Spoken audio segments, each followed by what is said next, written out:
Perbahasan berkaitan tentang kitab Al-Adabul Mufrad yang dikarang, yang disusun hadis-hadis ini oleh Al-Imam Al-Hafiz Amirul Mukminin fil Hadis Abu Abdullah Muhammad ibni Ismail Al-Bukhari radhiyallahu ta'ala anhu. Dan yang ada pada depan tuan-tuan itu adalah kitab hadis jilid 1. Dia ada 2 jilid. Jadi saya pesan pada pengerusi, biarlah kita pakai satu-satu dulu. Kalau nak beli 2 jilid dulu pun boleh. Kalau nak buat bacaan rumah, beritahulah saya. Tapi saya letak dekat sini jilid 1 terlebih dahulu. Ibang siapa berhajat masih ada lagi jilid 1 dahulu. Dan kitab Adabul Mufrad ini merupakan kitab hadis yang masyhur selepas daripada Sahih Bukhari. Selepas daripada hadis Sahih Bukhari, kitab Imam Bukhari yang masyhur adalah Al-Adabul Mufrad. Kita ni sekurang-kurangnya tak dapat kita baca Sahih Bukhari, tak dapat kita baca Sahih Muslim yang beribu-ribu buah hadis tu.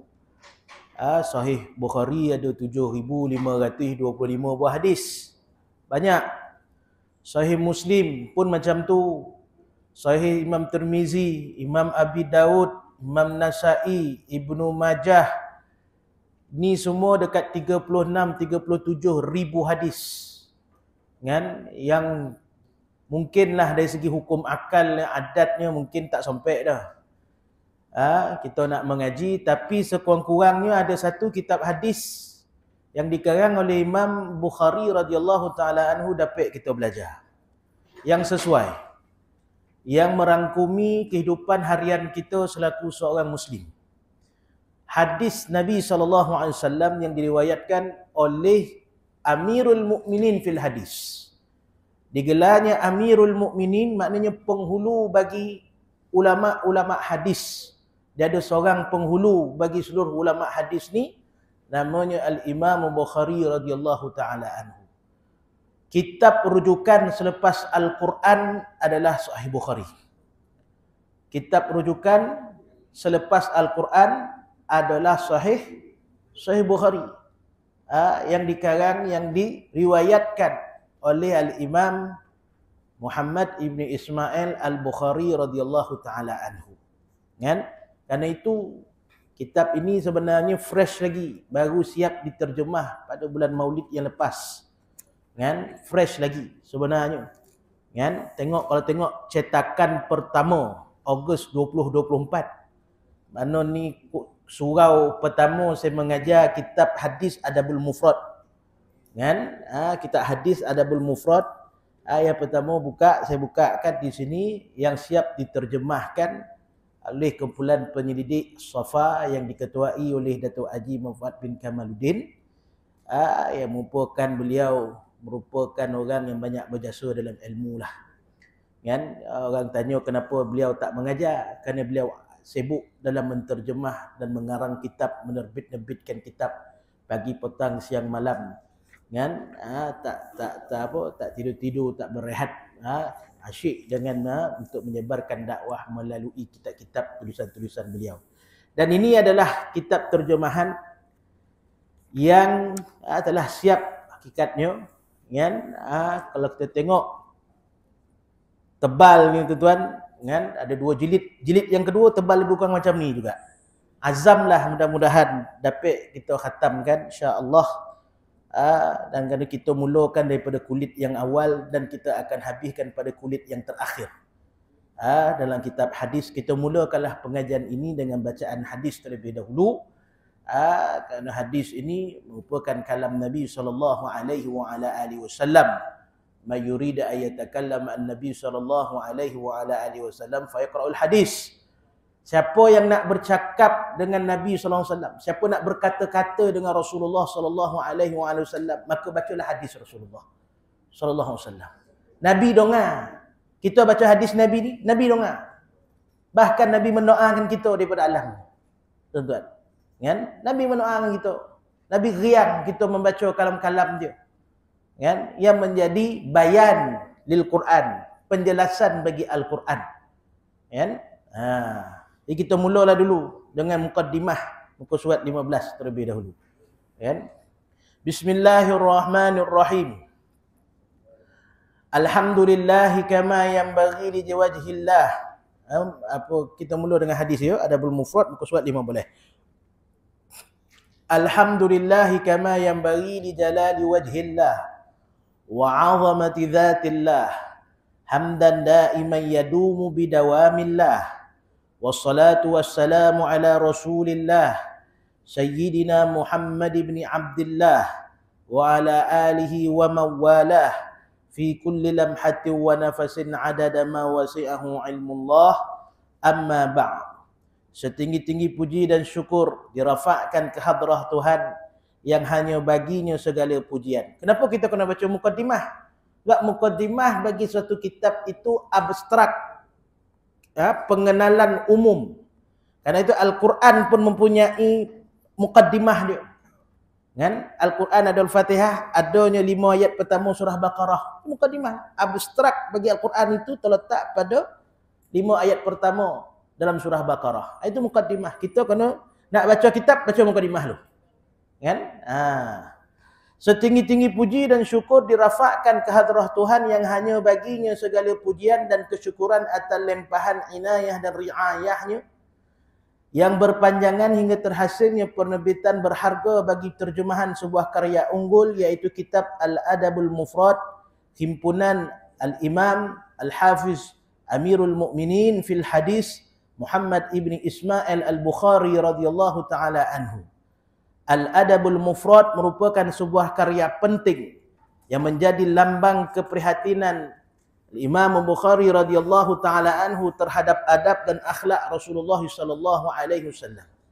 Beliau yang masyhur dengan kitab Jami' Al-Jami'us Sahih atau lebih dikenali dengan Sahih Al-Bukhari telah memilih untuk menghimpunkan secara berasingan hadis-hadis berkaitan adab dalam kitab Al-Adabul Mufrad ini, bagi mengajak umat Islam mengetahui kepentingannya dan mengambil manfaat daripadanya.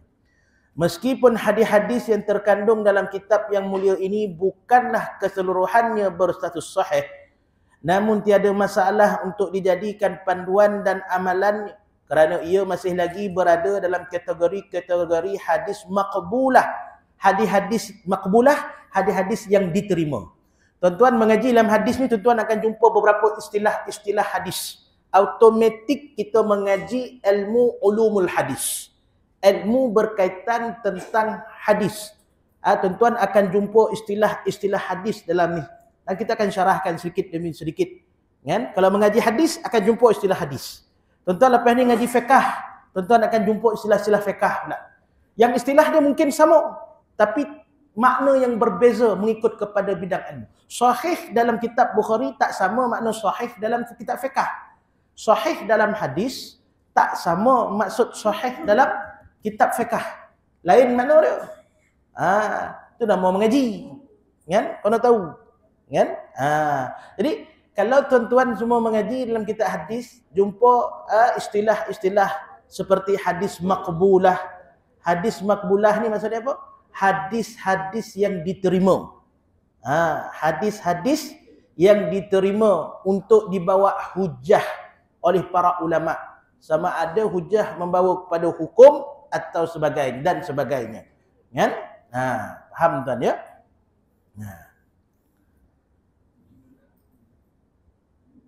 Dan bukan mardudah. Bukan mardudah. Bukan hadis-hadis yang ditolak. Bukan hadis-hadis yang ditolak. Maqbulah, hadis-hadis yang diterima. Mardudah, hadis-hadis yang ditolak. Kan? Bukan hadis yang ditolak. Sebab ada banyak hadis, tuan-tuan. Saya ambil contohlah, ada hadis dalam Sunan Ibnu Majah, ada hadis dalam Sunan Nasa'i, tuan-tuan. Walaupun diriwayatkan oleh Imam Nasa'i, walaupun diriwayatkan oleh Imam Ibnu Majah, ada hadis itu hadis dhaif. Hadis yang dhaif. Kan? Dan ada juga hadis yang diriwayatkan oleh imam-imam hadis, hadis tersebut mardud, ditolak. Tapi Imam Bukhari hebat. Hadis dia semua makbulah. Semua diterima. Tak ada hadis dia ditolak. Karena kehebatan Imam Bukhari tersebut dalam meriwayatkan hadis-hadis dan menyaring, menapis. Bukan mudah, bukan satu kerja mudah. Imam Bukhari tuan-tuan umur belasan tahun dah hafal 100,000 lebih hadis. Belasan tahun. Tuan-tuan, diriwayatkan sepanjang hidup dia menghafal 600,000 hadis. 600,000 Imam Bukhari hafal hadis. Kita berapa hadis sebenarnya? Hadiahlah tuan kan. Umur 18 tahun dah buat kitab Imam Bukhari ni, dia bukan orang Arab. Dia bukan orang Arab. Imam Bukhari orang Parsi. Orang Iran lah. Bukhara. Keturunan Parsi. Dia bukan orang Arab. Hebat tak hebat tuan-tuan. Dia tak mustahil tuan-tuan. Kita boleh boleh. Orang baru salah. Tak masalah. Imam Bukhari dia bukan orang Arab. Tapi dia boleh menghafal, lepas tu menyaring hadis-hadis tersebut dan diguna pakai dan disahihkan. Kan? Dan para ulama menerima hadis-hadis yang diriwayatkan oleh Imam Bukhari tersebut dalam hadis yang makbul, hadis yang diterima untuk dibawa hukum, di bawah hujah hukum, dan hadis tersebut bukanlah hadis yang maudhu' ataupun mardud, hadis yang palsu ataupun hadis yang ditolak. Ingat, ini penting kita mengaji kitab hadis yang diriwayat oleh Imam Bukhari. Kan? Kita tak mampu nak baca hadis Sahih Bukhari yang tebal-tebal tu. Ataupun kita nak baca ringkasan ke Abi Jamrah ke, kita bacalah ada Abu Mufrad ni tuan-tuan. Kan? Apatah lagi dalam mendepani zaman yang semakin mencabar, adab Muhammadi dan akhlak Islami tidak lagi dijadikan pakaian yang melambangkan kesempurnaan dan cermin jati dan harga diri seseorang Muslim. Tapi budaya dan gaya hidup songsang kufar dijadikan simbol kebanggaan dan kayu ukur jati diri manusia bertamadun. Oleh kerana itulah saya ni siapa? Penterjemah ni. Itu Datuk Haji Fuad. Merasa terpanggil untuk membugarkan kembali perbicaraan berkaitan adab Muhammadi dan akhlak Islami agar ia berada dekat di hati sanubari kita semua. Terutama zuriat sulbi saya dan juga zuriat ruhi saya dalam kalangan para penuntut ilmu penyambung risalah Muhammadiyah. Bila kita baca kitab terjemahan ini ataupun kita baca hadis yang diriwayatkan oleh para ulama ini, nescaya zuriat ruhi ni makna kita sekali lah, roh kita sekali ni terikat dengan para ulama yang menjadi asbab mereka pun terikat dengan roh Nabi SAW. Ingat tu, niat tu. Kita baca hadis ni, walaupun hadis ini merupakan hadis berkaitan tentang adab dan akhlak Nabi SAW, namun yang penting kita nak ikatkan roh kita dengan roh Nabi SAW. Supaya Nabi SAW memandang kita pada hari mahsyar besok dengan pandangan syafaat. Itu kita nak. Kan? Banyak hadis ni, terlalu banyak. Kan? Itu kita nakkan syafaat Rasulullah SAW tu. Kan? Pengetahuan yang tinggi dan kefahaman yang jelas terhadap adab yang indah dan akhlak yang mulia ini sudah tentu akan mampu mendorong umat Islam untuk beramal dan menghayati keindahan dan kemuliaannya hingga membuahkan natijah hasanah di dunia dan akhirat. Rasulullah SAW bersabda, "Inna min ahabbakum ilayya wa aqrabikum minni majlisan yaumal qiyamati ahasinakum akhlaqa." Sungguhnya yang paling saya cintai antara kalian dan paling dekat tempat duduknya dengan saya pada hari kiamat adalah mereka yang paling baik akhlaknya antara kalian. Adab yang tinggi dan akhlak yang mulia adalah asas utama yang perlu dikuasai mendahului ilmu pengetahuan supaya ilmu yang diperolehi memberikan manfaat kepada keberkatan adab dan akhlak mulia tersebut. Lantaran itu kita mendapati pelbagai hikam hukama yang lahir berhubung perkara ini. Hikam hukama ni maksudnya para ulama-ulama, para awliya ni Allah Ta'ala kurniakan mereka hikam. Hikamnya apa? Himpunan hikmah. Himpunan hikmah. Hukama makna ulama yang mengeluarkan kalam hikmah tersebut yang Allah Ta'ala kurniakan kepada mereka akan kalam-kalam hikmah untuk mereka sebarkan kepada umat Muhammad sallallahu alaihi wasallam, iaitu kalam-kalam sufi, kalam-kalam yang menyucikan hati. Kita dah bahaskan dalam pengajian kita yang lepas. Kalau ulama, hukama, iaitu ulama tersebut Allah Ta'ala kurniakanlah hikam sepertilah seorang Nabi sallallahu alaihi wasallam, misalnya Nabi Muhammad sallallahu alaihi wasallam dikurniakan Al-Quran, begitulah seorang aulia, seorang hukama, seorang orang yang boleh menyampaikan hikam, Allah Ta'ala kurniakan kalam-kalam hikmahnya. Maka kita tahu adanya hikam Ghausiyah, Imam Abi Madian Al-Ghaus. Kita tahu hikam Ruslaniyah, hikam Abi Ruslan radhiyallahu ta'ala anhu. Hikam Ata'iyah, Al-Imam Ibnu Ata'illah As-Sakandari radhiyallahu ta'ala anhu. Lepas itu hikam Qudusiyah oleh Ibnu Arabi radhiyallahu ta'ala anhu. Ini antara ulama-ulama yang Allah Ta'ala kurniakan kepada mereka kalam-kalam hikmah, hikam, fuyudat sampai pada diri mereka. Ya? Kita mendapati pelbagai hikam hukama yang lahir berhubung perkara ini. Antaranya kalam Imam Malik radhiyallahu ta'ala anhu yang berkata, ta'allamil adaba qabla an tata'allamal ilma. Pelajarilah adab sebelum kamu mempelajari ilmu. Itu penting. Al-ilmu bila adabin kal jasadi bila ruhin. Ilmu yang tak ada adab ibarat jasad yang tak ada roh. Penting, tuan-tuan. Tak ada guna ada ilmu tapi tak ada adab. Apatah lagi kita membicarakan tentang adab Rasulullah sallallahu alaihi wasallam. Adab dan juga akhlak Rasulullah sallallahu alaihi wasallam. Kita kena ingat, bila kita bicara hadis, ini penting ni. Bila kita bicara hadis, 3 benda penting yang perlu kita faham tentang hadis. Nak mudah, ini cerita mudah. Bila sebut hadis, yang pertama adalah perkataan, yang kedua adalah perbuatan, yang ketiga adalah pengakuan Nabi sallallahu alaihi wasallam. Itu hadis. Itu hadis. Min qaulin wa fi'lin wa takririn, min aqwalin wa af'alin wa takririn. Nabi sallallahu alaihi wasallam wa huwa hadis. Daripada apa yang dikata oleh Rasulullah, apa yang dibuat oleh Rasulullah, dan apa yang diakukan oleh Rasulullah SAW. 3 ni penting. Ini makna hadis. Ada benda yang Nabi cakap, Nabi tak buat. Itu hadis. Ada benda yang Nabi tak cakap, tapi Nabi buat. Itu hadis. Ada benda yang Nabi tak cakap, Nabi tak buat, tetapi Nabi akukan. Itu pun hadis.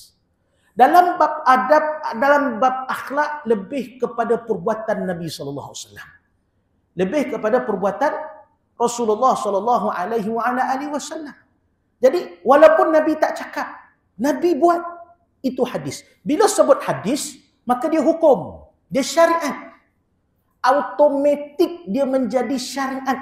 Automatik dia menjadi hukum. Sama ada wajib, sama ada sunnah, sama ada harus, sama ada makruh, sama ada haram. Ini hukum taklifi ini.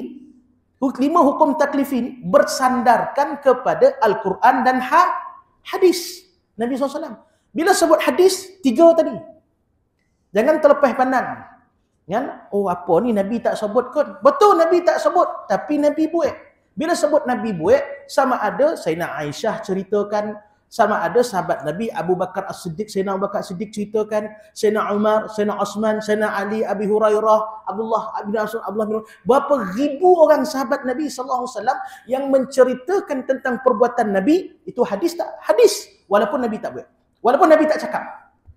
Walaupun Nabi tak cakap. Yang menyebut perbuatan Nabi itu adalah para sahabat.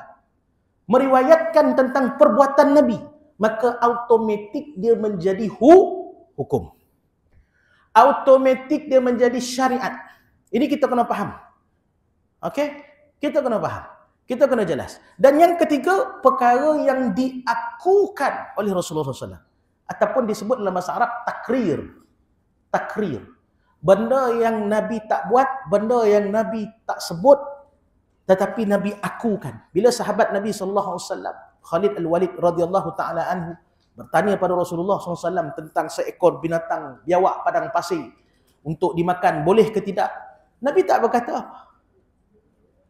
As-sukut alamatul radha. Diam Nabi itu membawa kepada redha. Boleh. Kalau Nabi kata halal, boleh, wajib nak solat dia. Boleh pula. Tapi Nabi akukan. Kalau Nabi kata haram, Nabi akan cakap haram. Nabi kata jijik, jijik. Nabi kata haram, haram lah. Ya? Tapi Nabi tak cakap apa. Seolah Nabi akukan, Nabi takrirkan. Takrir, diam Nabi itu pun hukum. Daripada hujung rambut sampailah hujung kaki batang tubuh Muhammad SAW itu adalah hukum. Kerana apa? Kerana dia seorang Nabi. Qul innama ana basyarum mislukum. Aku ni manusia seperti kamu. Yuha ilayya. Tapi ingat, aku ni dia menerima wahyu daripada Allah Subhanahu wa taala. Aku ni terima wahyu daripada Allah. Wahyu Tuhan takkan diturunkan kepada batang tubuh yang kotor, batang tubuh yang bernajis lah. Wahyu Allah, kalam Tuhan diturunkan kepada batang tubuh yang sentiasa bersih, suci, tahir, sifat dia. Pasal Taha tu kita sebut nama Nabi Taha tu, Taha tu tahir, bersih orang, zahir batin bersih. Kan? Itu penting. Ibnu Al-Mubarak radhiyallahu ta'ala anhu pula berkata, nahnu ila qalilin minal adabil ahwaju minna ila kathirin minal ilm. Adab yang sedikit daripada kami lebih kami perlukan daripada ilmu yang banyak. Walaupun sikit adab tetap kami perlukan. Tak payah kami jumpa orang alim ramai-ramai dah. Cukup jumpa orang yang beradab. Seorang hukama berkata kepada puteranya, ya bunayya la an tata'allama baban minal adabi ahabbu ilayya min an tata'allama 70 baban minal abwabil ilm. Wahai puteraku, sungguhnya saya lebih suka kamu mempelajari satu bab berkaitan adab daripada 70 bab berkaitan ilmu. Penting tu. Kan? Al-Imam Syafi'i radhiyallahu ta'ala anhu berkata, Al-Imam Malik radhiyallahu ta'ala anhu berkata kepada saya. Imam Syafi'i anak murid kepada Imam Malik. Ini dalil. Kan? Imam Syafi'i merupakan anak murid kepada Imam Malik. Imam Malik pengasas mazhab Maliki. Imam Syafi'i pengasas mazhab Syafi'i, mengaji dengan Imam mazhab Maliki. Apa kata dia? Ya Muhammad, Muhammad ibni Idris Asy-Syafi'i. Nama Imam Syafi'i Muhammad ibni Idris Asy-Syafi'i. Ya Muhammad, ij'al ilmaka milha wa adabaka daqiqa. Wahai Muhammad, jadikanlah ilmu kamu seperti garam dan adab kamu seperti tepung. Kan? Jadikanlah ilmu kamu seperti garam. Bila nak buat tepung, nak buat kodok, garam lebih ke tepung lebih? Tuan-tuan letak garam lebih, biru muka. Kan? Jangan buat hal. Jadi ilmu tu garam, tepung tu adab, adab tu banyak. Itu penting. Kan? Sesungguhnya adab yang tinggi dan akhlak yang mulia merupakan hakikat tasawuf Islami. Ia adalah intipati Islam dan matlamat diutuskan Nabi SAW dengannya. Baginda SAW bersabda, innamal bu'istu liutammima makaribal akhlaq.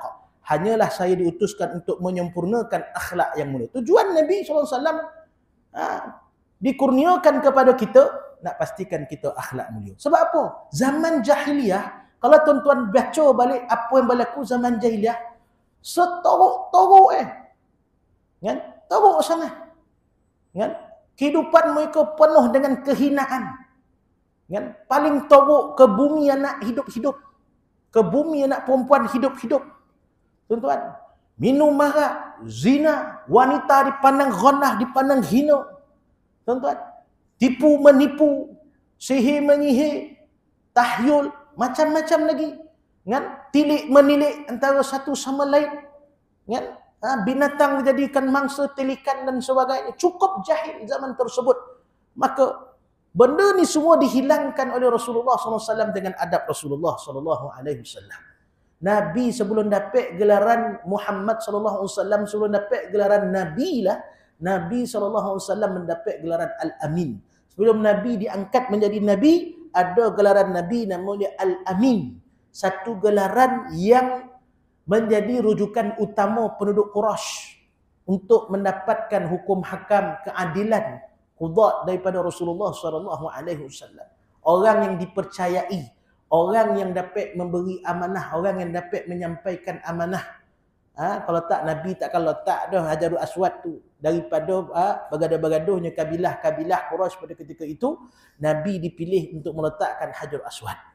Kan? Disebut dalam kitab Ar-Risalah Al-Kushairiyah, Muhammad ibn Ali Al-Qassab radhiyallahu taala anhu berkata, "At-tasawwufu akhlaqun karimatun, dhaharat fi zamanin karim min rajulin karim ma'a qaumin kiram." Tasawuf ialah akhlak yang mulia, yang muncul pada zaman yang mulia, daripada seorang lelaki yang mulia bersama kaum yang mulia. Imam Abu Muhammad Al-Jariri radhiyallahu taala anhu pernah ditanya tentang pengertian tasawuf, maka beliau menjawab, wa dukhulu fi kulli khuluqis sanni wal khuruj min kulli khuluqid dani, iaitu berakhlak dengan segala akhlak yang mulia dan keluar dari setiap akhlak yang hina. Maka barang siapa yang mahu bertasawuf, hendaklah dia berpegang dan bermulazamah dengan al-adabul mufrad. Kita ni penuntut tasawuf, mengaji kitab Qatrul Ghaisiyah, kitab tasawuf. Kena mengaji kitab adabul mufrad. Wajib tuan-tuan. Kan? Nak ngaji kitab tasawuf, kena mengaji kitab adabul mufrad ni. Pada ilmu dan amalannya hingga dia sampai kepada setinggi-tinggi matlamatnya, iaitu Allah Subhanahu wa taala. Menjunjung adab dan akhlak yang bertunjangkan ikutan terhadap Rasulullah sallallahu alaihi wasallam merupakan bukti kebenaran kasih kita terhadap Allah taala dan Rasulnya sallallahu alaihi wasallam. Allah taala berfirman dalam surah Ali Imran ayat 31, "Qul in kuntum tuhibbunallaha fattabi'uni yuhibbukumullah wa yaghfir lakum dzunubakum wallahu ghafurur rahim." Qul in kuntum, katakanlah wahai Muhammad, in kuntum tuhibbunallah, kalau kalian ni semua kasih sayang pada Allah Ta'ala, fattabi'uni, kata Rasulullah, ikut aku. Yuhibbukumullah, Allah akan mengasihi kalian. Wa yaghfir lakum dzunubakum, Allah Ta'ala akan mengampunkan dosa-dosa kalian. Wallahu ghafurur rahim, Tuhan Maha Pengampun lagi Maha Mengasihani. Alhamdulillah, kitab Al-Adabul Mufrad ini adalah salah satu makru'at. Makru'at makna bahan-bahan bacaan. Kan? Saya di hadapan syekh saya yang tidak pernah jemu memberikan irsyadat dan taujihat kepada saya semenjak saya mengenali dan mendampingi beliau lebih kurang 24 tahun yang lalu, iaitu Al-Allamah Al-Muhaddis Dr. Mahmud Ibni Muhammad Mamduh Asy-Syafi'i radhiyallahu taala anhu, hafizahullahu taala anhu. Masih ada lagi, hidup lagi syekh ni, Dr. Mahmud Said Muhammad Mamduh Asy-Syafi'i. Kan?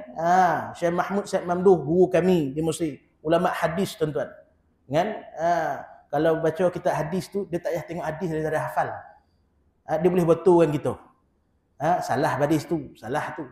Banyak umur dah, 70 lebih umur dah. Dua dah tuan. Dah uzur dah. Dengan kurniaan Allah Ta'ala dalam suri kembar ilmu saya bersama beliau ke Beirut, Lebanon, saya telah memulakan pembacaan kitab yang mulia ini. Namun demikian ia tidak dapat dikhatamkan sehingga saya bermusafir ke Mesir pada tahun 1433 Hijrah untuk menyambung pembacaan kitab tersebut. Maka saya telah berpeluang membaca kitab Al-Adabul Mufrad ini secara sempurna dalam keadaan beliau mendengar dalam 5 majlis yang turut dihadiri oleh sekumpulan penuntut ilmu. Antara saya sekali lah ada di sini. Penghatamannya telah disempurnakan selepas asar hari Jumaat 5 Zulkaidah 1433 Hijrah. Setelah itu beliau telah bermurah hati mengijazahkan saya dan sekalian yang hadir serta menulis ijazah tersebut dengan tangannya yang mulia, sebagaimana mengambil keberkatan daripada kemuliaan kitab Al-Adabul Mufrad ini serta meluaskan manfaatnya. Saya dengan penuh kesyukuran menerbitkan terjemahan kitab ini dalam 3 jilid kitab.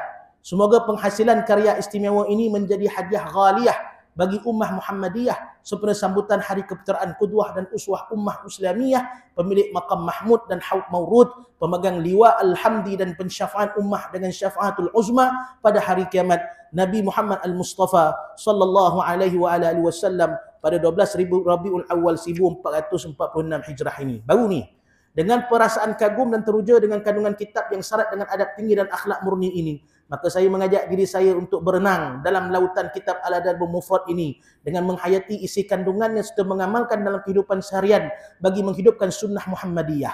Semoga dengannya akan terhasil perhimpunan dengan baginda sallallahu alaihi wa ala alihi wasallam dalam setiap detak jantung, gerak nadi, hembusan nafas dan kelipan mata pada setiap harakah. Harakah apa? Bukan kita suka bahas harakah tu dah.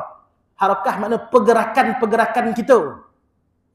pergerakan-pergerakan itu makna harakah dan kathar, sehingga pada hari perhimpunan tersebut yang abadi. Demikian juga seluruh zuriat dan keluarga yang saya kasihi, agar kitab ini menjadi teman, rakan dan pegangan mereka sepanjang hayat. Saya juga mengambil kesempatan menyeru sekalian ummah Muhammadiyah bermula dari para pemerintah dan pemimpin akan menjadikan kitab Al-Adab Al-Mufrad ini sebagai silibus utama. Sebagai silibus utama bagi membentuk kepribadian terpuji rakyat di negara ini. Tidak ketinggalan juga para pengurus masjid dan surau disarankan menyusun program-program yang dapat menyemai nilai-nilai murni dari mutiara berharga yang terpendam dalam kitab ini dengan menjadikannya sebagai bahan bacaan dalam kuliah-kuliah pengajian mereka. Dalam Wambau ni saya rasa surau ni yang baca kita ada mufrad ya. Saya banyak ngajar Wambau ni tak ada saya dengar dah orang baca kita ada mufrad dah. Siapa nak baca? Kod ada pun tuan-tuan terjemahan Indonesia. Tuan-tuan, tak faham tuan-tuan ke? Kan? Lah Wambau ni kita ialah tuan-tuan. Demikian juga para asatizah dan muallimin turut digesa memainkan peranan membacakan buat pelajar-pelajar mereka di madrasah-madrasah Islamiyah yang berada di bawah tanggungan dan silian mereka bagi memantapkan lagi sahsiah kadir-kadir mereka. Manakala para suami atau ketua keluarga yang berperanan memelihara keluarga mereka dari kemusnahan akhlak dan keruntahan adab sewajarnya menjadikan bacaan di rumah sebagai benteng ampuh menangkis serangan pemikiran dan pengaruh asing yang setiap masa berusaha menerjah masuk ke rumah mereka. Ia merupakan suatu kewajipan ke atas mereka sebagaimana diperintahkan oleh Allah Ta'ala melalui firman-Nya dalam surah At-Tahrim ayat 6, ya ayyuhalladzina amanu qu anfusakum wa ahlikum nara. Wahai orang beriman, peliharalah diri kalian dan ahli keluarga kalian daripada api neraka. Semua itu sebagai suatu usaha untuk memupuk generasi beradab dan berakhlak seumpama adab Rasulullah sallallahu alaihi wasallam yang ditonjolkan dalam kitab ini, yaitu adab mulia dan akhlak terpuji itu datang bersama dengan perutusan Rasulullah sallallahu alaihi wasallam. Alangkah indahnya syair yang dicoret oleh Al-Amirul Syu'ara Ahmad Syauqi berkenaan kepentingan akhlak dalam mengekalkan survival sebuah umat. Wa innamal umamul akhlaqu ma baqiyat fa innahum dhahabat akhlaquhum dhahabu. Hanyalah kekal kemuliaan umat-umat ini dengan akhlak, sekiranya terhapusnya akhlak mereka maka terhapuslah mereka. Maka dengan hak bacaan saya terhadap isi kandungan kitab Al-Adab Al-Mufrad, saya mengijazahkannya kepada seluruh muslimin dan muslimat dari setiap peringkat sama ada golongan ulama, umara, penuntut ilmu dan masyarakat awam yang mahu membaca kitab ini serta berhasrat untuk meraih keberkatan menghubungkan diri melalui sanad yang bersambung dengan pengarangnya. Ini hebat Hebat kita baca kitab ni, belum apa-apa pergi baca dah dapat ijazah. Dah ada penyambung hubungan kita, roh kita dengan Imam Muhammad ibn Ismail Al-Bukhari dengan Rasulullah sallallahu alaihi wasallam. Ini penting. Tuan-tuan, kita ni banyak buat dosa macam saya ni berbaku-baku dosa tuan-tuan. Siapa lagi yang nak sama nak kita minta hapuskan tuan-tuan dengan barakah Rasulullah lah. Apa hubungan ni? Ni lah dia, ni ilmu kita ni tuan-tuan. Kan? Borek kitab ni tuan-tuan. Kok jatuh kono kepala tuan-tuan, tak tahu apa dia. Tuan-tuan, tak mau diam ni. Ilmu lebih lagi. Tuan-tuan, syarat tuan-tuan, sangat berat tuan-tuan, hakikat rahsia-rahsia kalam Nabi SAW. Kan? Tapi Allah Ta'ala ringankan lidah kita untuk menyebut. Ya, satu nikmat yang cukup besar. Dapat pula disambungkan hubungan ruh kita dengan ruh Nabi SAW. Ini yang kita nak. Ya, gembira betul kan? Riang Nabi SAW, riang Imam Bukhari ke alam dia tu. Orang kita menyebut memuji-muji Rasulullah SAW, riang malaikat tuan-tuan, patut konyang kita bagi ini sunat kan? Lari yang tu raya kan? Demikian juga menghubungkan rantaian kepada rijal-rijal hadis. Dalam ilmu hadis disebut adanya rijal-rijal hadis. Siapa dia rijal-rijal hadis ni? Perawi-perawi hadis. Ini antara ilmu rijal, antara ni disebut ilmu hadis ni adanya ilmu rijal. Ilmu rijal maknanya ilmu berkaitan tentang perawi-perawi hadis. Nak tahu dia ni hadis sahih ataupun tidak, siapa yang merawikan dia? Siapa yang meriwayatkan dia? Siapa riwayat? Nak tahu orang tu betul ke tidak menjadi perawi? Hidup dekat mana? Mati kat mana? Wafat kat mana? Dia mengaji dengan siapa? Dia ambil hadis ni pada siapa?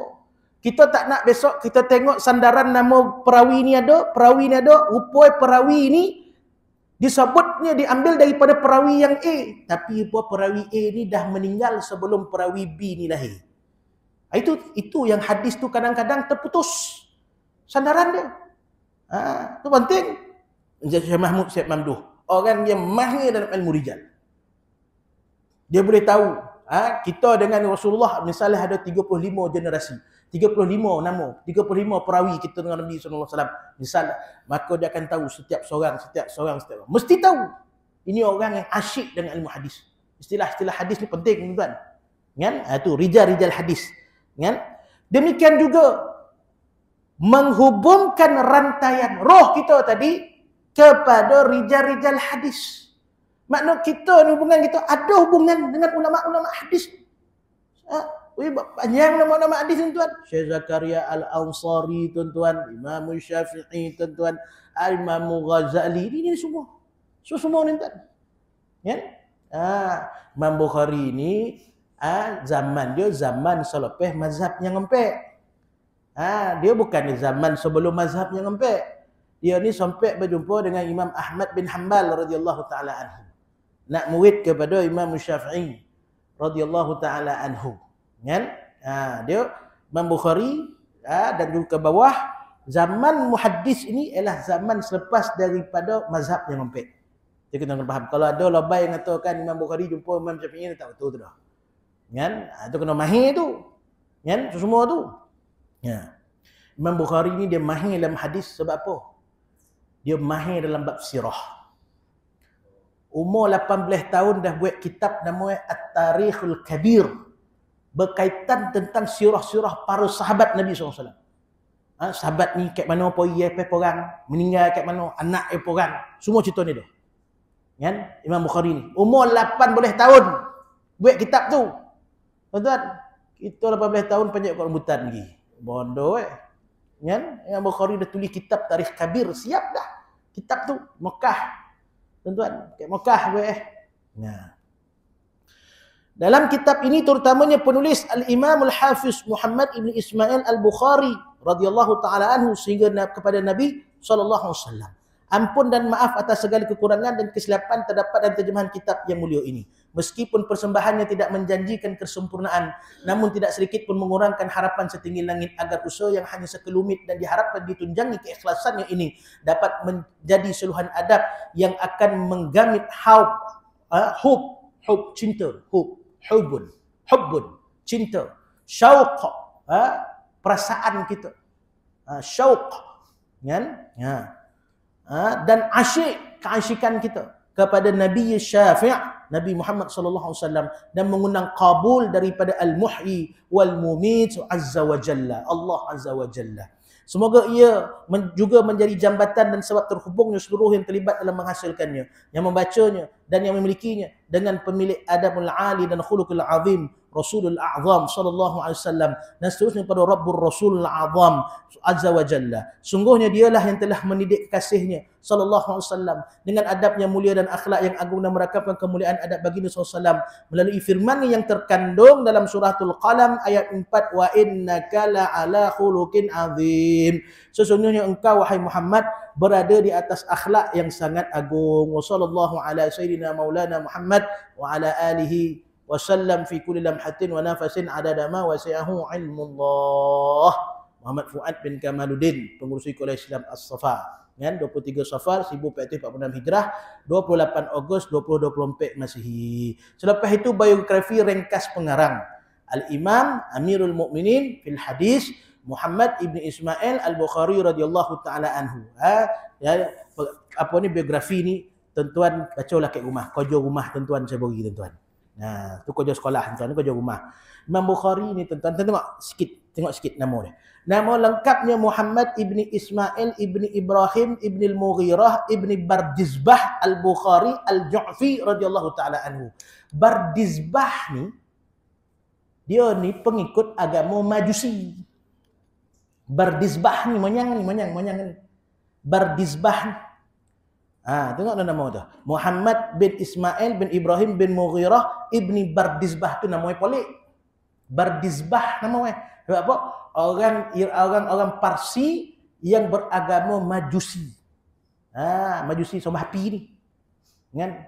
Tapi cicit itu jadi wali besar, jadi muhaddis tuan. Tak mustahil. Kan? Tak mustahil. Yang masuk Islam ni Mughirah. Mughirah ni masuk Islam. Apabila adanya pembesar Gabino pada ketika itu di Bukhara, ya, diperintahai oleh Gabino orang Islam, maka dia pun berislam, Al-Yaman Al-Ju'fi. Karena itu gelaran belakang dia Al-Ju'fi. Ju'fi radhiyallahu taala anhu. Dia buat Al-Bukhari kerana nama tempat lahir dia Bukhara.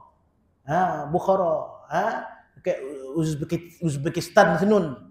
Kan? Memang ulama-ulama besar hadis memang lahir daripada belah-belah senun. Parsi ni. Naisabur, Samarkand,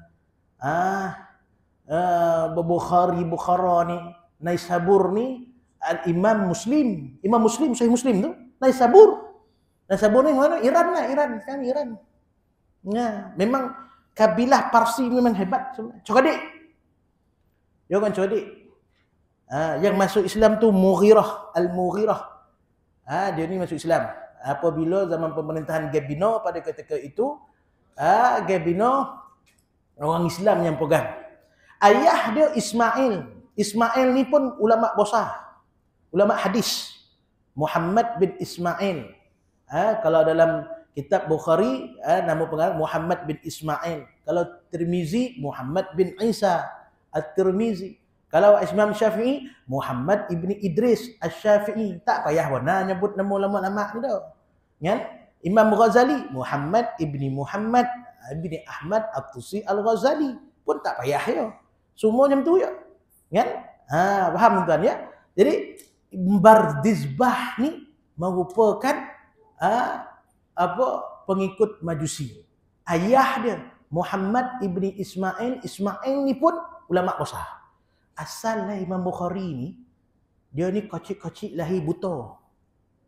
Dia buta, kecil-kecil Imam Bukhari ni. Sampai ayah sentiasa berdoa. Doa menangis-nangis ayah. Sehingga Allah Ta'ala kabulkan doa ayah.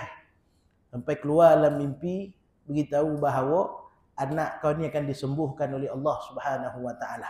Buka mata ayah, tengok Imam Bukhari dah celik dah.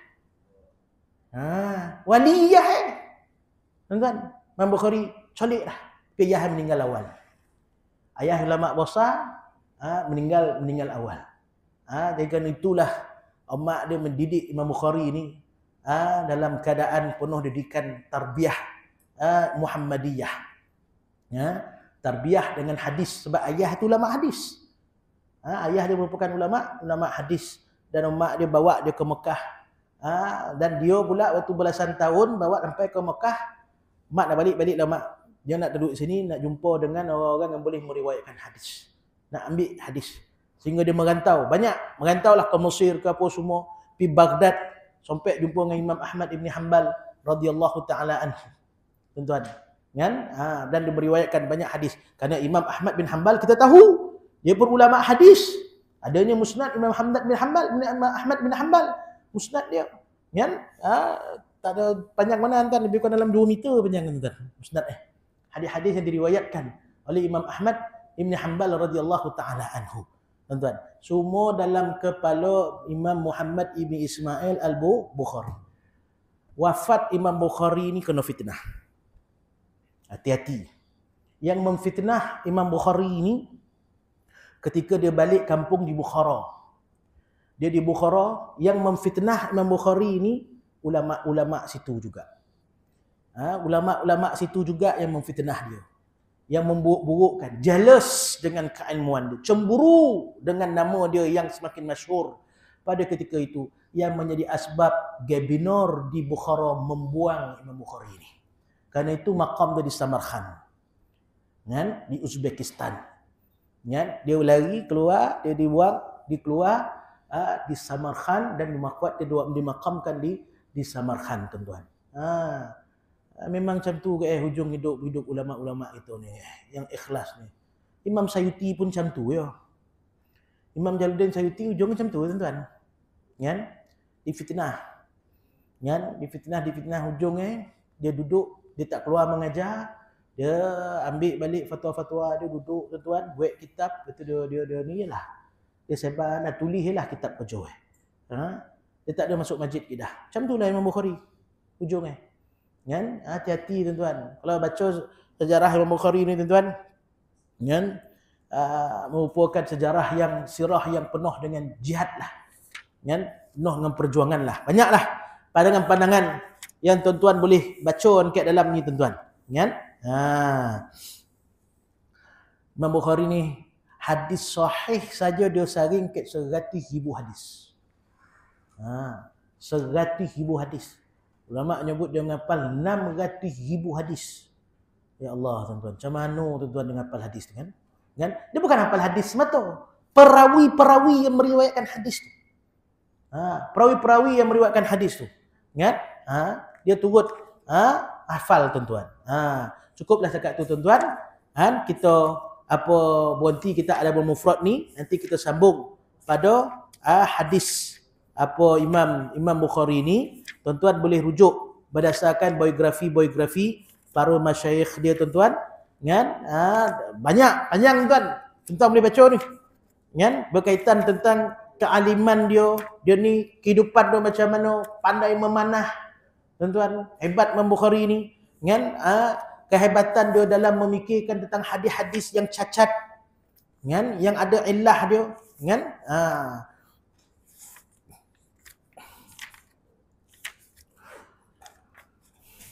Banyaklah pujian-pujian kalam ulama tuan-tuan. Tuan-tuan boleh tengok muka surat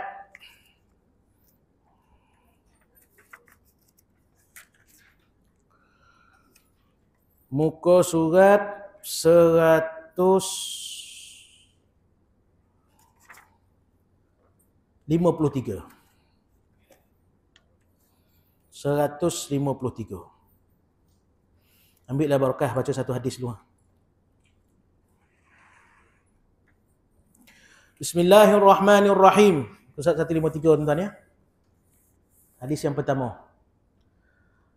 Babu ma jaa fi qaulillahi ta'ala wa wasainal insana biwalidayhi ihsana. Bab pertama firman Allah Subhanahu wa taala, kami wajibkan kepada manusia agar berbuat baik kepada kedua ibu bapanya. Hadis yang pertama. Wa bihi qala haddatsana Abul Walid qala haddatsana Syu'bah qala al-Walid bin Aizar akhbarani قال سمعت أبا عمرو الشيباني يقول قال حدثنا صاحب هذه الدار وأومأ بيده إلى دار عبد الله قال سألت رسول الله صلى الله عليه وعلى آله وسلم أي العمل الأحب إلى الله تعالى قال الصلاة على وقتها قلت ثم أي قال ثم بر والدين قلت ثم أي قال الجهاد في سبيل الله عز وجل قال حدثني بهن ولو istazadtuhu ladadani. Telah menceritakan kepada kami Abul Walid, beliau berkata telah menceritakan kepada kami Syu'bah, beliau telah berkata Al-Walid Ibni Aizar telah menceritakan kepada saya, beliau berkata. Baik, ini saya nak beritahu tuan-tuan pasal ilmu hadis ni. Bila sebut qala haddatsana tu, maknanya Imam Bukhari meriwayatkan daripada Abu Walid, maka beliau berkata, ni Imam Bukhari ni beliau sebut telah menceritakan kepada kami. Kami itu siapa? Imam Bukhari. Faham tuan ya? Imam Bukhari. Maka kita dengan Imam Bukhari ni tuan ada rantaian-rantaian kita lagi. Sampai kepada Imam Bukhari. Taklah kita sebutkan kat sini. Faham tuan? Kan kalau sebut sini panjang jadi Kita nak baca hadis Nabi SAW dan ambil sanad daripada Imam Bukhari. Ambil daripada rawi Imam Bukhari. Mana menyebut Imam Bukhari tersebut diambil daripada Abu Walid. Beliau berkata, telah menceritakan kepada kami, Abu Walid tersebut dia beritahu, menceritakan kepada kami Syu'bah. Beliau berkata, Al-Walid bin Aizar telah menceritakan kepada saya, beliau berkata, kan? Saya telah mendengar Abu Amru Asy-Syaibani radhiyallahu ta'ala berkata, ini yang tak ada dalam kitab-kitab hadis lain ni. Faham tuan? Perawi-perawi ni penting ni. Tuan-tuan. Terus dia beritahu nama hadis, tulis dalam kurungan hadis riwayat Imam Bukhari. Itu ya. Kan? Yang kita nak barakah kita ni, kita menyebut nama perawi-perawi ni. Kan? Telah menyebut ni. Ini yang kita nak ni. Dengan nama-nama mereka di alam sana, mereka riang kita. Barakah kita bersambung dengan mereka. Kan? Barakah mereka sambung pada Rasulullah SAW. Telah menceritakan kepada kami tuan rumah ini sambil mengisyaratkan dengan tangannya ke rumah Abdullah Ibnu Mas'ud radhiyallahu taala anhu. Beliau berkata, saya bertanya Rasulullah sallallahu alaihi wasallam, apakah amalan yang paling disukai oleh Rasulullah, oleh Allah Subhanahu wa taala? Baginda sallallahu alaihi wasallam bersabda, solat pada waktunya. Ingat, solat pada waktunya. Masuk waktu, kan? Solat tarawih. Masuk waktu, solat tarawih. Itu adalah amalan yang paling disukai oleh Allah Subhanahu wa taala. Lalu saya bertanya lagi, Abdullah bin Mas'ud tanya lagi, kemudian apa pula? Baginda SAW menjawab, berbakti kepada kedua ibu bapa. Saya bertanya lagi, kemudian apa lagi? Apa pula? Baginda SAW menjawab, berjihad pada jalan Allah.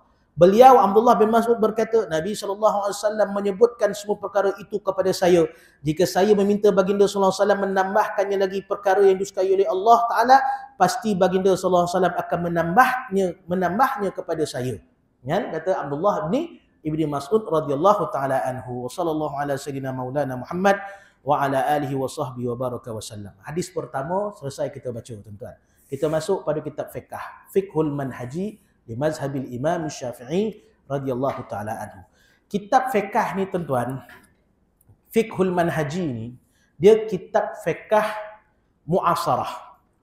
Dia ada dua, satu yang turasi, satu yang mu'asarah. Turasi ni maksudnya kitab yang antik, yang lama. Kita boleh mengaji kitab Minhaj, kita boleh mengaji kitab Al-Iqna' ke, kitab kitab Mahalli ke, kitab Fathul Mu'in ke, kan? Boleh kita mengaji itu. Tapi untuk masa kita sekarang kita tak sempat, tuan-tuan. Tak sompek pun nyalah tobai, kau tak sompek pun, tuan-tuan. Ini toba ni baru jilid pertama. Jilid 1, tuan-tuan. Kan? Jilid 1. Dia ada banyak jilid ini. Kan? 4 ke 5 jilid dia. Fiqhul Manhaji, kan? Jadi kitab Fiqh Manhaji ni disusun oleh 3 orang ulama. Ulama mu'asarah. Ulama moden lah. Mereka pun dah meninggal dunia dah. Tapi duduk dalam zaman kita sekarang, yang memahami tentang wakil, tentang situasi, senario, suasana keadaan kita sekarang ni. Kan? Yang pertama, Dr. Mustafa Khin. Yang kedua, Dr. Mustafa Al-Bugha. Yang ketiga, Syekh Ali Syarbaji radhiyallahu ta'ala anhum ajma'in, merupakan ulama daripada Syam, daripada Syria. Kan? Ulama-ulama ni dah tak ada dah, tuan-tuan. Dah wafat, dah meninggal semua dah. Diterjemahkan oleh Jabatan Mufti Kerajaan Negeri kerana dia mudah untuk kita faham. Dan hukum-hukum dia tidaklah mempunyai khilaf. Dia tak letakkan khilaf banyak-banyak, tak ada. Kan? Tak ada khilaf-khilaf dah. Kan? Lebih membicarakan tentang rajih hukum. Kan? Lebih membicarakan berkaitan tentang ijma' para ulama dalam satu hukum. Dengan persepakatan para ulama. Memang dalam mazhab Imam Syafi'i jangan terkejut. Banyak sangat hukum, banyak sangat khilaf. Dalam antara ulama sama ulama Imam Syafi'i pun memang ada khilaf mereka. Nanti insya-Allah kita masuk bab kita bicarakan. Ini bab ni khilaf, bab ni ada khilaf dia. Kan? Supaya kita faham. Yang asasnya yang perlu kita faham sekarang ni, kita nak mula daripada awal. Berkaitan tentang kitab fiqh, yang perlu kita bahaskan adalah tentang bab taharah, dan juga dalam bab taharah tersebut adanya bab ibadat. Kan? Perbahasan taharah tu berada dalam bab ibadat. Ini kita akan berbicarakan. Kan? Kita akan bicarakan berkaitan tentang kitab taharah, bab taharah, dan juga bab salat, tuan-tuan. Kan? Kita masuk sikit dulu. Ni baru mula semua ni. Kan? Apa tu yang titah tuanku tu, tuan-tuan lah baca. Menteri Besar kesayangan tuan-tuan tu, tuan-tuan lah baca. Kan? Kata-kata pengantar ni, tengok pendahuluan, tuan-tuan. Kan? Tengok pendahuluan. Pendahuluan ni maknanya siapa buat? Pengarang buat. Pengarang siapa? 3 orang tu tadi. Syekh Dr. Mustafa Khin, Syekh Dr. Mustafa Al-Bugha dan Syekh Ali Syarbaji radhiyallahu taala anhum. Kan? Segala puji bagi Allah Taala, Tuhan semesta alam yang berfirman, "Falaula nafara min kulli firqatin minhum ta'ifatul liyatafaqahu fid din." Dia muka surat berapa ni ya? Muka surat 1. Dia muka surat tajuk-tajuk dia tak letak muka surat. Lepas itu muka surat 2. Maknanya sebelum itu kita tahulah muka surat 1. Kan? Yang bermaksud oleh itu hendaklah keluar sebahagian sahaja dari tiap-tiap puak di antara mereka supaya orang-orang yang tinggal itu mempelajari secara mendalam ilmu yang dituntut dalam agama. Selawat dan salam ke atas penghulu kita Nabi Muhammad sallallahu alaihi wasallam, iaitu Rasul yang bersifat amanah dan pemimpin agung yang bersabda, "May yuridillahu bihi khairan yufaqihu fid din." Siapa yang Allah kehendaki kebaikan kepadanya, dia akan diberikan kefahaman tentang agama. Begitu juga keluarga dan para sahabatnya yang menyebarkan agama tersebut dengan hujah dan dalil yang terang dan jelas. Sesungguhnya perkara yang terbaik dilakukan oleh seorang ialah mengenali hukum hakam yang halal dan haram dan mengetahui perbuatan yang betul dan salah. Justru ilmu fiqh memainkan peranan untuk menjelaskan semua perkara tersebut. Ilmu fiqh tuan-tuan, membicarakan tentang hukum-hukum yang telah pun diputuskan oleh para ulama. Kan? Perkara-perkara yang telah dihukumkan. Ilmu fiqh ni. Okey? Adapun ilmu usul fiqh, proses untuk buat hukum tersebut. Proses untuk pengistimbatan hukum, itu ada satu ilmu lain. Namanya ilmu usulul fiqh. Usul fiqh. Usul fiqh itu satu cabang ilmu dalam ilmu fiqh. Fiqh ini, ilmu fiqh hasil daripada pengistimbatan yang ada dalam usul fiqh, hasil dia dalam fiqh. Maknanya fiqh ni pelaksanaan. Usul fiqh adalah proses bagi pelaksanaan tersebut. Faham tak? Tuan-tuan nak mengaji benar kan? Ngaji betul tu. Kan? Kok monung itu buat-buat faham ni lalu. So saya ulang-ulangi, janganlah risau. Fiqh adalah ilmu hasil daripada ilmu usul. Adanya usul fiqh. Hasil dia ilmu fiqh. Makna hasil daripada pengistimbatan hukum. Karena itu kita tengok hukum dia halal, harus, wajib, makruh, kan? Sah, tak sah. Ada yang katakan sah, ada yang katakan tak sah. Kenapa dia kata sah? Kenapa dia kata tak sah? Ada dia punya usul. Ada lah pula usul membicarakan kawaid dia, kaedah-kaedah. Itu banyak kan? Kawaid fiqh, usul fiqh. Itu tak apa. Itu biar lebay-lebay punya kerja kan. Biar ustaz-ustaz punya kerja. Kan? Usul fiqh dengan kawaid fiqh itu kerja jabatan mufti kerajaan negeri. Itu kerja ahli panel fatwa, ahli fatwa. Kan? Itu kerja ustaz-ustaz, kerja lebay-lebay. Kan? Kerja kita adalah apa yang difatwakan. Maka itu fiqh, pelaksanaan tersebut. Kita nak pegang. Kan? Faham tuan ya? Dan fiqh ini, ilmu fiqh, ilmu pemahaman. Faham? Ilmu yang perlu kita fahamkan betul-betul. Nama pun fiqhun. Fiqhun ni mana kena faham. Fiqh. Kena faham betul-betul. Kan? Kita tak nak kita buat ni was-was. Qajab kata harus, qajab kata makruh, qajab kata halal, qajab kata sah, qajab kata tak sah. Kita pun blur tuan-tuan. Kita pun blur tuan-tuan. Mazhab Syafi'i khabar macamnya, mazhab Maliki khabar macamnya. Mana yang betul sebenarnya? Kita pun blur tuan. Semua ada hujah dan dalil dia. Hujah dan dalil. Okey. Para ulama terdahulu telah mengarang banyak kitab tentang ilmu fiqh. Tidak syak lagi bahawa setiap pengarang tersebut pasti telah melihat adanya ruang-ruang ilmu yang menuntut mereka membuat pengisian. Dan adanya keperluan yang menuntut mereka melaksanakannya bersungguh-sungguh. Ada di kalangan mereka mendapatinya perlu membuat huraian secara meluas, manakala yang lain pula mendapatinya sangat perlu kepada rumusan sahaja. Begitu juga ada di kalangan mereka yang mengarangnya dalam bentuk puisi atau prosa. Seterusnya, ada yang mengkaji masalah-masalah yang penting seperti bahagian-bahagian yang berkaitan dengannya. Kan? Ada yang nulis dalam bentuk puisi, Matan Zubat misalnya, tuan-tuan. Kan? Dalam bentuk puisi, dalam bentuk syair. Kan? Kemudian ada yang mengkaji lebih dalam lagi. Pasal setiap matan dalam fiqh tersebut ada syarah. Ada ulama akan mensyarahkan. Imam Nawawi kan, dalam Minhajul Talibin. Ada ulama yang mensyarah. Imam Mahalli, contoh. Imam Mahalli punya syarah. Ada ulama yang akan mensyarahnya lagi. Kan? Ada ulama mensyarahkannya lagi. Fiqh ni tuan-tuan, yang letak batu sempadan fiqh ni siapa? Kita lah. Kita sendiri yang kena meletak batu sempadan dalam perbicaraan fiqh ni. Kalau kita tak letak batu sempadan, maka dia meluah lagi lah. Meluas lagi lah perbicaraan dia. Akan mengalir, hukumnya jauh kita pergi, tuan-tuan. Jadi yang letak batu sempadan fiqh ni, kita sendiri. Kan? Intaha, cukup. Jangan bahas lagi dah.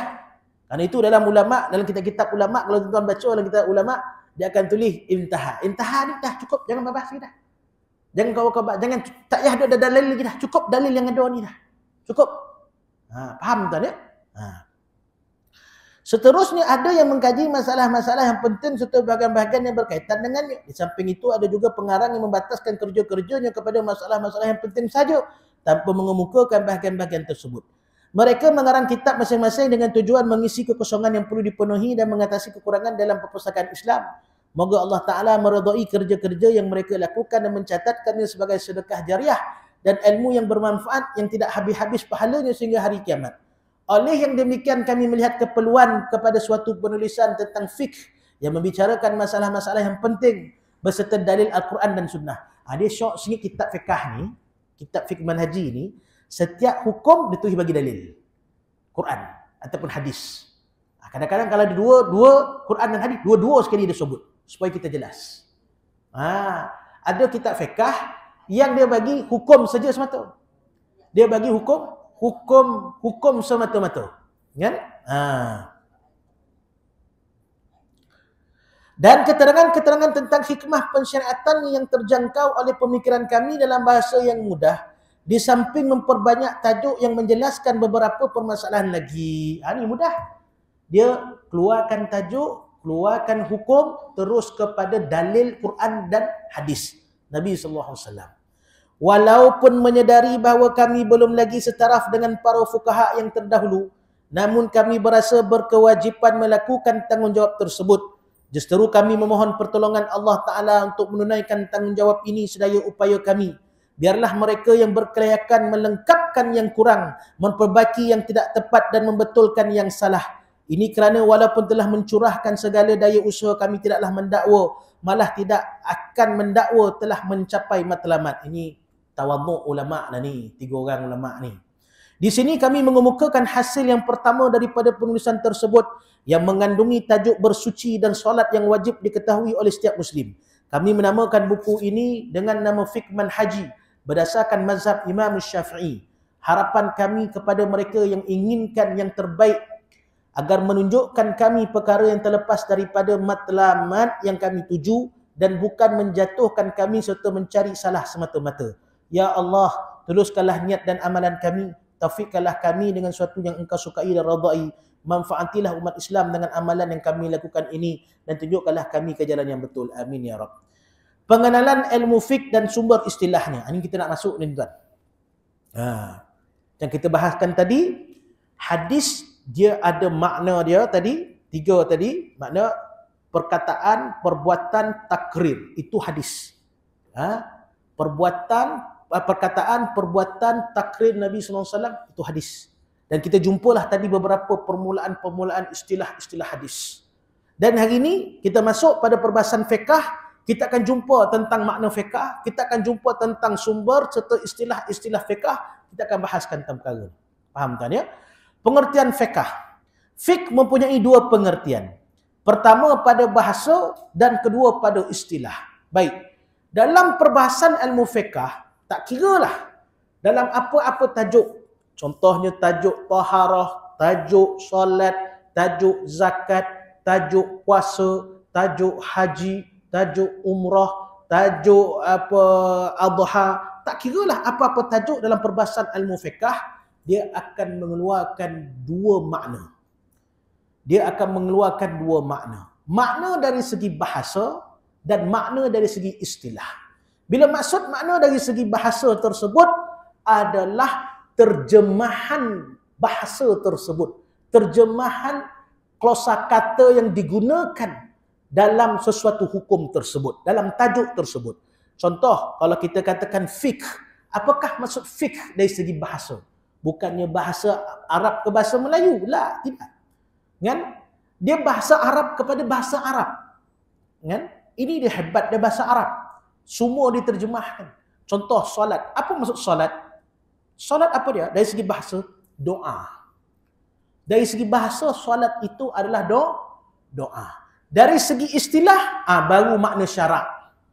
Baru makna syarak. Perbuatan yang dimulai dengan niat dan diakhiri dengan salah. Dengan punya 13 rukun. Kan?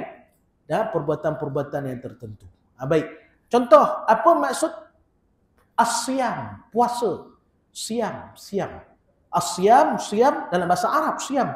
Ma makna siam fi lughatan? Apakah maksud siam pada maksud bahasa dia? Dengan al-imsak. Imsak makna tahan. Fil istilahan, daripada istilah, apakah maksud puasa pada istilah? Apa dia? Menahan makan dan minum dan perkara yang membatalkan puasa daripada terbit fajar siddiq hingga tenggelam matahari. Jadi yang kita nak guna pakai ni, apa dia? Istilah tersebut. Bila sebut ada dua makna, dua perbahasan, makna dari segi bahasa, makna dari segi istilah. Yang kita nak guna sekarang ni adalah makna dari segi istilah. Itu makna dari segi syarak ataupun disebut makna syar'an. Makna dari segi syarak. Faham tuan ya? Fiqh pada bahasa bererti faham. Ma makna fiqh fi lughatin, pada dari segi bahasa adalah faham. Itu maksud fiqh. Kan? Hal ini berdasarkan firman Allah Subhanahu wa taala, "Fama lihaula'il qaumi la yakaduna yafqahuna haditha." Yang bermaksud, maka apakah yang menyebabkan kaum itu hampir-hampir tidak memahami perkataan, nasihat dan pengajaran. Firman Allah Ta'ala lagi, "Walakin la tafqahuna tasbihahum." Akan tetapi kamu tidak akan faham akan tasbih mereka. Makna yafqahun, fiqh pada dalam makna kalimah Allah tersebut adalah faham. Kerana itu diambil kalimah fiqh bermakna dengan makna faham. Ya?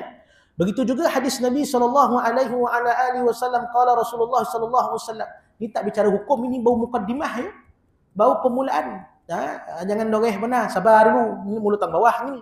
Kan? Baru satu step, baru satu langkah baru tuan-tuan. Kan? Kitab ni tuan-tuan boleh beli kat Jabatan Mufti. Kerajaan Negeri tingkat 3 ada kedai pihak mufti tuan. Berapa ringgit tuan ni? RM18 ni tuan-tuan sebesarnya. Sebab apa nak murah? Yang ni mahal pula RM100. Yang ni murah. Yang ni ada subsidi Tahu subsidi? Yang ni mana ada subsidi Tuan tahu? Ini ada subsidi kerajaan. Tuan-tuan. Tu ya. Beli kitabnya murah, dapat RM18. Tuan-tuan, tengoklah kotehnya, kan lain. Tuan-tuan, berbeza, tak sama. Tuan-tuan, kan? Begitu juga hadis qala Rasulullah sallallahu alaihi wasallam, in tula salatul rajuli wa qisaru khutbatihi ma'innatun min fiqhi. Sungguhnya seorang yang lama solatnya dan pendek khutbahnya adalah tanda kefahamannya. Min fiqhihi. Fiqh tu makna kefahaman. Nak diterjemahkan fiqh dengan makna kefahaman. Itu dari segi bahasa.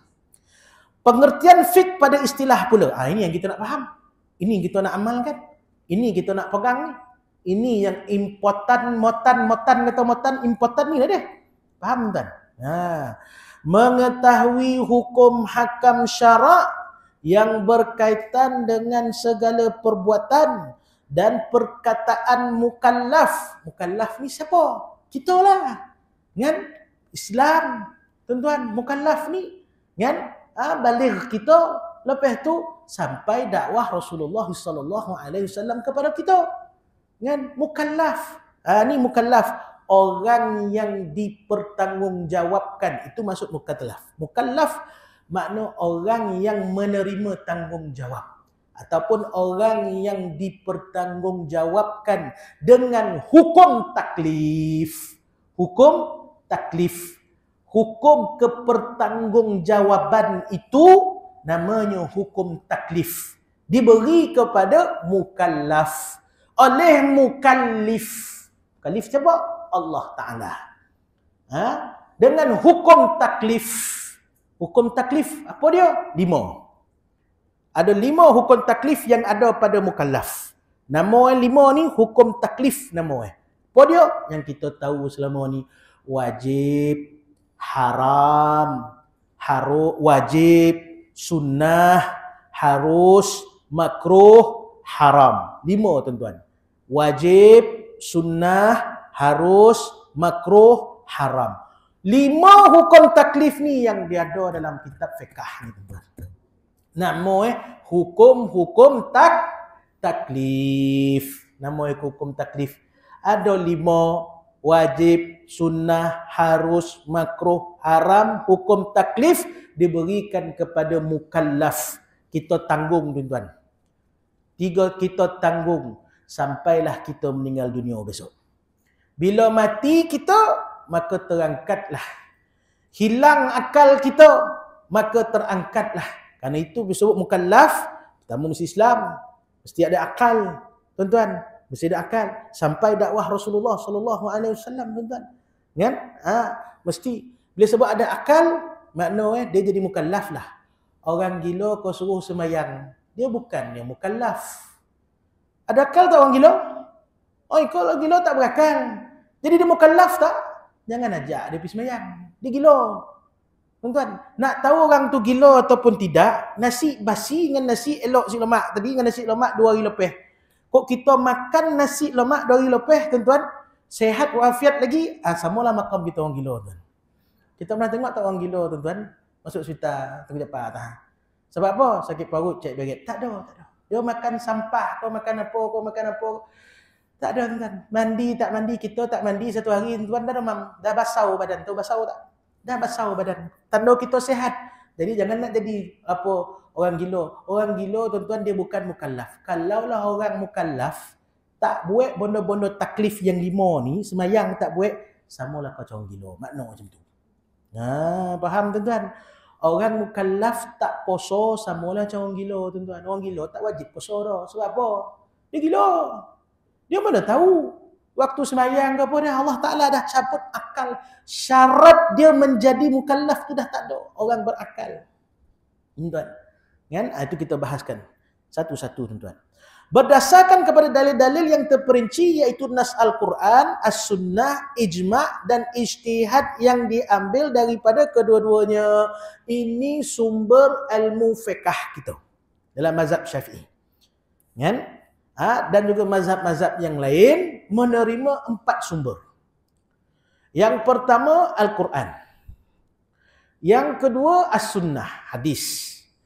Yang ketiga ijma' ulama. Apakah maksud ijma' ulama? Ijma' maksudnya persepakatan para ulama. Persepakatan para ulama. Kalau ada 20 orang ulama, 20 ulama ni setuju tentang satu hukum. Setuju. Dia kata hukum dia wajib. 20 ulama ni. Maka ia menjadi sumber hukum. Walaupun persepakatan para ulama ini tak ada hukum dia dalam Al-Quran dan juga dalam sunnah Nabi. Tapi ijma' mereka menjadi sumber kepada kita. Sumber kepada kita. Yang keempat nama dia qiyas. Ijtihad. Qiyas nanti kita bahaskan. Qiyas ni satu hukum yang disamarupakan dengan hukum yang mempunyai dalil dalam Al-Quran dan As-Sunnah. Kan? Kita ijtihad. Ijtihad para ulama di atas qiyas mereka. Qiyas para ulama. Kan? Suatu hukum yang disamahukumkan dengan hukum yang mempunyai dalil Al-Quran dan Sunnah. Ambil contohlah, tuan-tuan, dadah. Allah Ta'ala sebut tak dadah dalam Quran? Tak ada. Kan?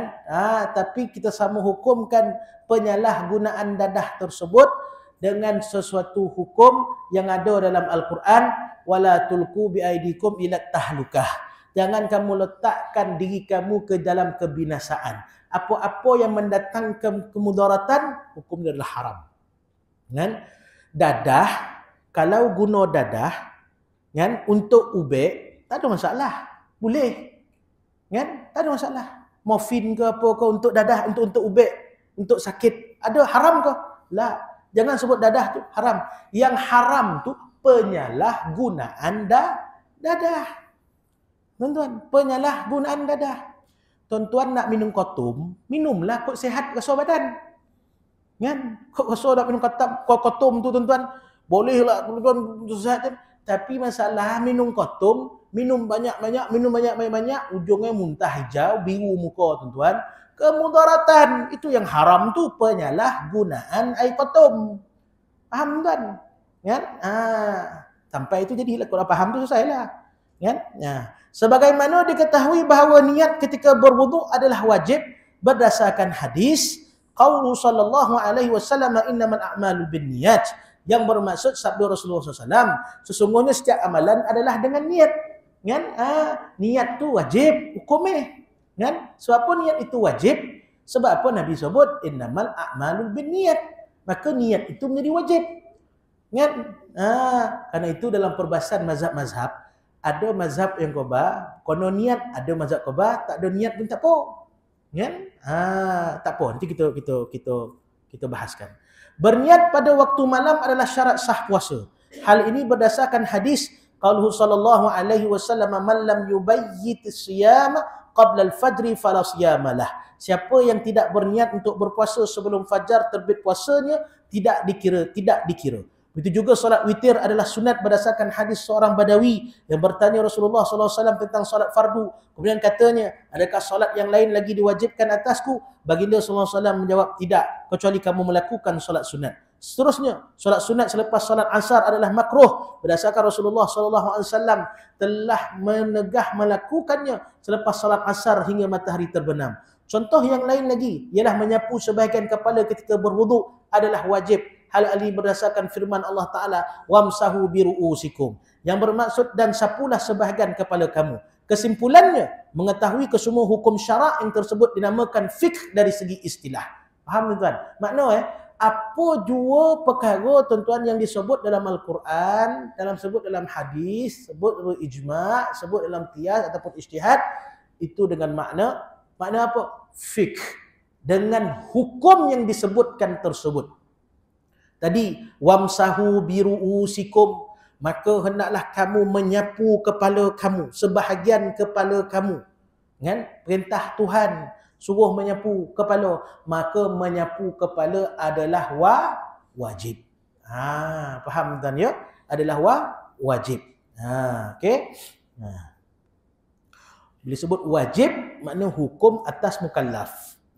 Okey. Hukum syarak itu sendiri, justru apabila dikatakan kamu mempelajari fiqh, ia bererti mempelajari hukum hakam syarak yang terdapat dalam kitab-kitab fiqh yang diambil daripada Al-Quran, As-Sunnah, Ijma' dan Ijtihad mereka.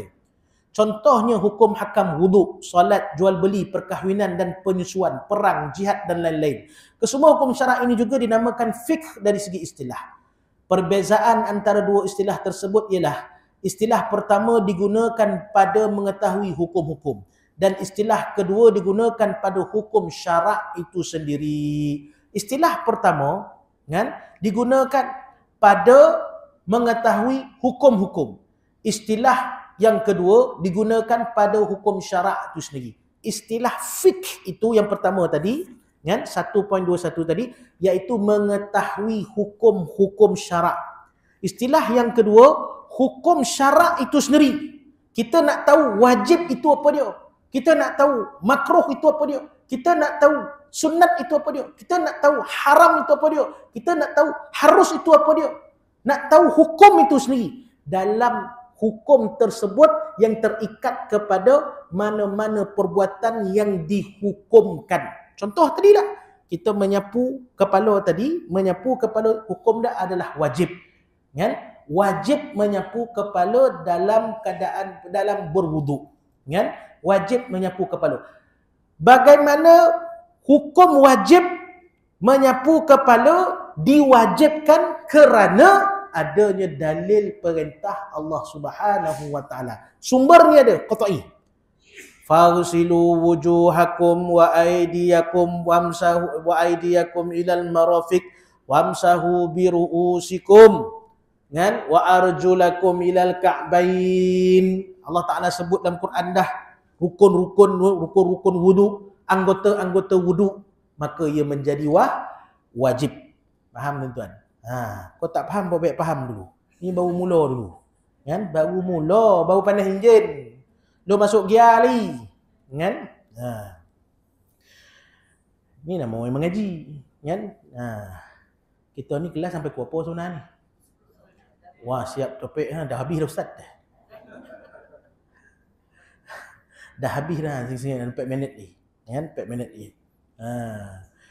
Kaitan antara fiqh dan akidah Islamiah. Antara keistimewaan fiqh Islam sebagaimana yang telah dijelaskan ialah hukum hakam syarak yang mengatur segala perbuatan dan perkataan mukallaf. Ia mempunyai hubungan yang sangat kukuh dengan iman kepada Allah Ta'ala dan mempunyai kaitan yang rapat dengan asas-asas akidah Islamiah. Terutamanya yang berkaitan tentang akidah keimanan kepada hari akhirat. Hal ini demikian kerana akidah keimanan pada Allah Ta'ala menjadikan seorang Muslim itu berpegang teguh dengan segala hukum hakam agama serta memandu mereka ke arah pelaksanaannya dengan penuh ketaatan dan kerelaan. Begitu juga dengan orang yang tak beriman pada Allah, tidak terikat dengan ibadat solat dan puasa. Mereka akan bertindak tanpa mengira halal dan haram.